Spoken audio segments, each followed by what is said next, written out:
করলো, চাই পুরুষ হোক কিংবা নারী, পুরুষ হোক কিংবা নারী ভালো আমল করলো, সৎ আমল করলো, ফালা নুহিয়ান্নাহু হায়াতান তাইয়্যিবা, আল্লাহ বলছেন আমি তাদেরকে পবিত্র জিন্দেগি দান করব। দুনিয়াতে আমি তাদেরকে পবিত্র জিন্দেগি দান করব। পবিত্র জিন্দেগি বলতে গেলে এখানে দুনিয়ার কোনো সমস্যায় সে পড়বে না, দুনিয়ার কোনো ঝঞ্ঝট ঝামেলায় পড়বে না। যত বড় ঝড় ঝটিকা আসুক না কেন সে ঝড় ঝটিকা থেকে সে উদ্ধার পাবে। যদি কেউ আমলে সালেহা করে, চাই পুরুষ হোক কিংবা নারী, আল্লাহ বলছেন পবিত্র জিন্দেগি আমি তাদেরকে দান করব।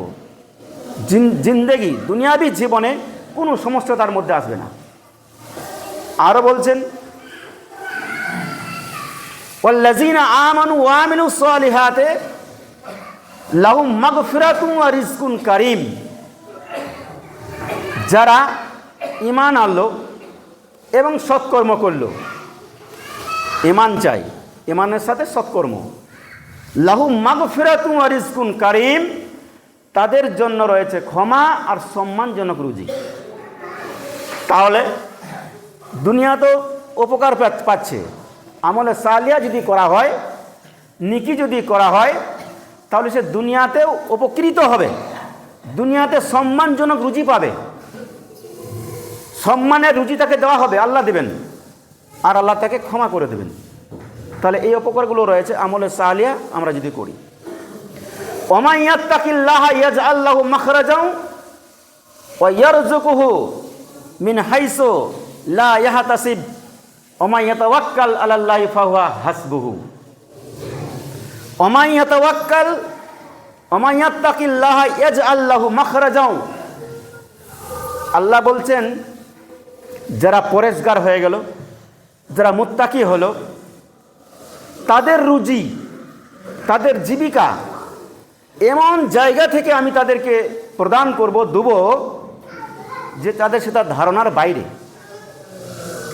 সেটা বুঝতেই পারবে না যে অমুক জায়গা থেকে আমার রুজিটা আসবে। যদি পরেশগার হয়, মুত্তাকি হয়, আল্লাহওয়ালা হয়, আল্লাহ বলছেন এমন জায়গা থেকে তাদেরকে আমি রুজির ব্যবস্থা করে দেব, সেটা তাদের ধারণার বাইরে, বুঝতেই পারবে না। আমরা দেখতে পাই যে আল্লাহ রসুল বলছেন লাউ আন্নাকুম তাতাওয়াক্কালুনা আলাল্লাহি হাক্কা তাওয়াক্কুলিহি কামা রাযাকাকুম ইয়ারযুকুত তায়রা তাগদু খিমাসা ওয়া তারুহু বিতানা। সকালবেলায় পাখিরা তাদের বাসা ছেড়ে খালি পেটে বেরিয়ে চলে যায়, সন্ধ্যার সময় আবার তারা পেট পুড়ে নিজে নিজে বাসায় ফিরে চলে আসে। আল্লাহ বলছেন তোমরা যদি আল্লাহর উপরে তাওয়াক্কুল করো, আল্লাহর উপরে যদি তোমরা ভরসা করো, আমি যেমন পাখিদেরকে খাবার দিয়ে থাকি তোমাদেরকেও আমি দেবো। পাখিদেরকে কে খাবার দেয়? আমরা তো দিই না। গ্রামে 200 কুকুর ঘুরে বেড়াচ্ছে, আমরা খাবার দিই না, তারাও তো বেঁচে রয়েছে, তারা তো রুজি পাচ্ছে। তো আল্লাহ বলছেন আমা মিন দাব্বাতিন ফিল আরজ ইল্লা আলাল্লাহি রিজকুহা, এই পৃথিবীর ওপরে, জমিনের ওপরে যারা চলাফেরা করছে, জীব জন্তু, কীট পতঙ্গ, পোকামাকড় যারাই চলাফেরা করছে, আল্লাহ বলছেন আমি তাদেরকে আমি রুজি দেওয়ার দায়িত্ব নিয়ে নিয়েছি। জুল কুওয়াতিল মাতিন, আমি তাদের রুজি দেওয়ার আমি দায়িত্ব নিয়ে নিয়েছি। তো আল্লাহ তাআলা সমস্ত জীবের যারা প্রাণ নিয়ে জন্মগ্রহণ করেছে, আল্লাহ বলছেন আমি তাদের রুজির দায়িত্ব নিয়ে নিয়েছি। তাদের রুজির দায়িত্ব হচ্ছে আমার, রুজি কারোর হাতে নেই। মূসা আলাইহিস সালাম বলেছিলেন যে আল্লাহ একদিনকার রুজির চাবিটা আমাকে দিতে হবে, একদিন আমি যত জীব জন্তু কীট পতঙ্গ আছে আমি একদিন আমি তাদেরকে দাওয়াত করে খাওয়াবো, একদিনকার রুজির চাবিটা আমাকে দিতে হবে। আল্লাহ তাআলা দিয়ে দিলেন, লাও। সে ব্যবস্থা করলো, প্রচুর খাবারের আয়োজন করলো। তো সমুদ্রের একটা জন্তু উঠে চলে এলো, একটা তিমি মাছ, তার সমস্ত খাবারকে খেয়ে শেষ করে দিল। একটা জীবের রুজি জোগাতে পারেনি। এমন এমন তিমি মাছ আছে 1000 কুইন্টাল পর্যন্ত দিনে খাবার লাগে। কে খাবার দেয়? কে রুজি দেয়?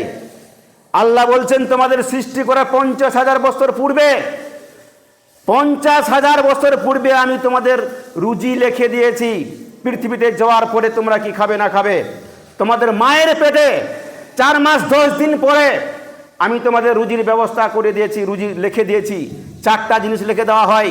4 মাস 10 দিন পরে মায়ের পেটে 4টা জিনিস লিখে দেওয়া হয়, হায়াত, মত, রুজি, আর সে ভালো হবে না মন্দ হবে।